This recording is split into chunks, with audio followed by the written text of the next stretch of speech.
My name's Dave Seager. Social media probably know me better as Gunner Dave 66, which gives away how old I am. I've been writing about Arsenal as a hobby and sort of semi-professionally with a couple of books since about 2011, but I've been coming to, not this stadium so much, but I've been coming to the club on and off since 1976, regularly since the early 80s.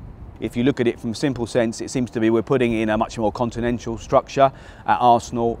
We had a situation where Wenger, certainly post David Dein, took over the controls of a lot of what went on at the club, you know, identifying players with his scouting network and then being involved in the contract negotiation, even if he wasn't actually in the room, setting caps on what we were willing to spend on players, what we were willing to spend on wages. And that seems to be the way that we've always been since David Dein, and now we're going in a completely different direction. So we have, you know, some specialist scouting staff who are going to scout for the sort of players that Wenger himself used to identify 20 years ago, and we have a director of football coming in who's going to be, you know, supporting that continental model. So I think the way forward seems to be, if I was guessing, that the coach who comes in will be a coach. You know, that the club will be looking for someone who's going to be coaching the players, you know, in a very active fashion, a very tactical coach and a motivational coach, because the person who comes in, that's all they're going to have to do.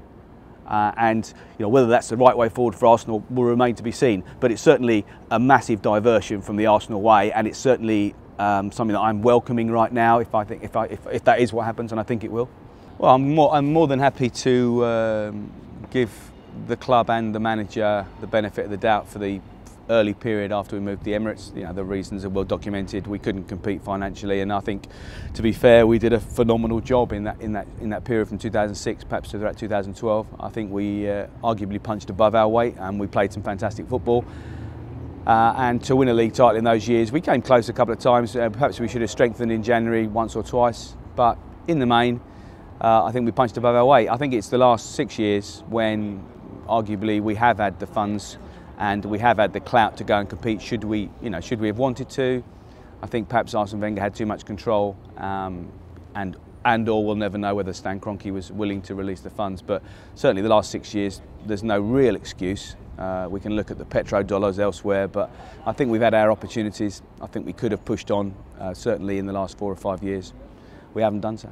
I can't really explain what happened this season with Alexis Sanchez. I mean, obviously, Chile didn't qualify for the World Cup, which took that incentive away, but I still thought he'd be the sort of player who gave 100%. What changed, you'd have to ask the man himself, is the 100% he was giving was very much self-centred and for himself and much less for the team. That's what changed.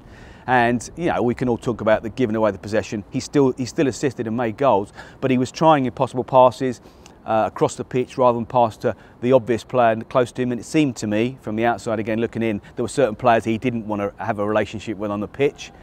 And when you get to that point, it was an untenable situation. So you know, wherever he went, he had to go because it just wasn't working for Arsenal Football Club, and that's the bigger reality. I don't think Manchester United got a great deal, personally. I think we got a better deal, you know, with the player that we got coming the other way. He needs time, but I think Mkhitaryan's good for Arsenal. It's good for the team ethic. He wants to be at Arsenal. He wants to play for the club. It's only a good thing, but yeah, strange one. Oh, I always love Arsenal Football Club. You got to remember, it's something you're either born into or you choose quite early in your life. In most cases, that will never change. I actually think there's very positive things going on behind the scenes at Arsenal. Some of the new appointments seem to be very positive. It seems to be a lot of positioning of a new structure to take the club forward, you know, which can't come soon enough.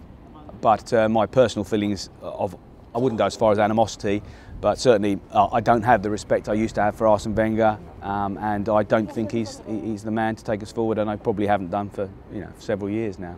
I'm encouraged by the fact we're making big signings. I'm encouraged by the fact we're making big wage offers to existing players to extend contracts. Obviously, we've secured Ozil. I understand that Ramsey has a very, very attractive pay deal in front of him, which let's hope he will sign. Obviously, we're potentially talking about re-signing Jack Wilshere. So, yeah, I mean, we are in a situation where we are going to be paying the right sort of money for the level we want to be at. The question is, will spending that money on those players and those wages get us back to that level? I think that is up to a new coach. But yeah, absolutely very encouraged. I think there's more work to be done. I think we definitely need a top-class goalkeeper in the summer, and I think we are going to have to sign a very, very authoritative forceful centre-back who is a communicator. Because much as I've loved Laurent Koscielny for years, he's nursing injuries all the time. He's not the future, I'm sad to say. I think Mustafi might be, but I'm still not certain he's totally happy at Arsenal. So I think we're going to some big changes in the summer, and big money will be spent then as well, I'm sure.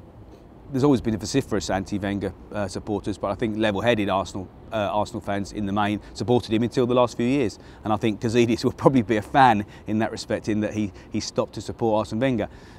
How much power he has now, I don't know whether he's been given that authority by Stan Kroenke or whether he's assumed that authority. His position in his title should give him that authority. There are things going on behind the scenes. Certainly, for example, I'm led to believe he moved his office from here at Highbury House to Colney this season, which very much upset Arsene Wenger. So Gazidis has a presence at Colney in the same way that David Dein used to have a presence at the training ground. So he's definitely ramping up his authority and making some decisions. When you see the appointment of Sven for scouting and for Raul Sanelli for director of football, these are very high profile, I should imagine. I can only imagine big money appointments. This is very un-Arsenal like, but it's what a man in Gazidis' position should be doing. So I guess my take on it is he's finally stepped out from under Wenger's shadow and decided to stamp his authority. And as I say, my guess is he's had permission to do that. My personal view, without giving you any evidence as such, is that Josh Kroenke is a firm ally of Ivan Gazidis as well. And obviously I would suggest that Stan will listen to his son. And if his son's in favour, he's in England a lot more obviously than Stan is. I'm sure he works closely with Gazidis, so I think that's a partnership there as well. We're Arsenal. Players are always going to want to play for Arsenal Football Club. Players are always going to want to live in London. We just need to get back to winning ways, and more importantly, I think we need to get back to the sort of style of football that Wenger gave us. And that's, I think sometimes that's why he's so harshly judged, and he thinks it's about other things. For me, that I can take winning trophies. I love winning trophies, but it's not all about winning trophies. Some of the most enjoyable football I watched at Arsenal was in a period when we weren't winning trophies. If you look at that 2007-8 side, if you look at when Arshavin and Nasri were first in the team, some of the football we played, it was absolutely unbelievable. And people used to say, well, they're not winning trophies, but they're still the best team to watch. We are not the best team to watch. I want Arsenal to be the team that everyone says, wow, look at the way Arsenal play football. That's what I want. And unfortunately, he set himself such high standards that he can't meet anymore. So we need someone to come in that's going to give us that back, hopefully. Football's changed. Zonal marking doesn't work, quite patently, obviously, and he won't change from that. And he just doesn't seem to accept the need to change when it comes to defensive coaching. I don't understand it. We become a little bit embarrassing at times with some of the goals we give away. I think we've got better, but it needs to change. We need to have a proper look and someone to coach our defence and be allowed to coach our defence. Wenger just doesn't do that. I can talk all day about Arsenal. I just think I do want change this summer, but I'm not like many fans who are vociferously anti-Wenger. I don't want him to be kicked out of our football club. I don't want him to leave with his tail between his legs.